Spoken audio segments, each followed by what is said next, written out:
पाकिस्तान के अंदर अगर ईरान के साथ पाकिस्तान की खुदा ना खास्ता लड़ाई होती है तो रिएक्शन अच्छा नहीं होगा, बल्कि ये जो अफगानिस्तान के साथ हो रही है ना, इससे बहुत बुरा रिएक्शन होगा, इससे बहुत बुरा रिएक्शन होगा।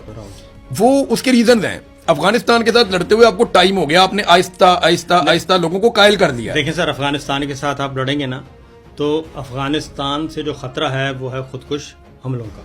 इधर से मिसाइल आएंगे, इधर से नंबर 1 मिसाइल। दूसरी बात है कि जिस दिन आयतुल्लाह खामनाई शहीद हुए उसी एक दिन में 36 पाकिस्तानी शहीद हो गए एहतजाज के दौरान। हाँ।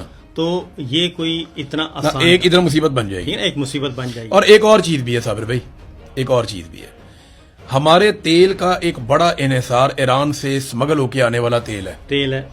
अगर वो नहीं आता तो आपके बहुत सारे प्रॉब्लम क्रिएट हो जाएंगे पाकिस्तान में। हम कागजों में तेल कुछ और खरीदते हैं, हाँ जी, और अब पंपों पे हम कोई और पेट्रोल बेचते हैं, और इसका मुनाफा जिनकी जेबों में जाता है आप अच्छी तरह जानते हैं।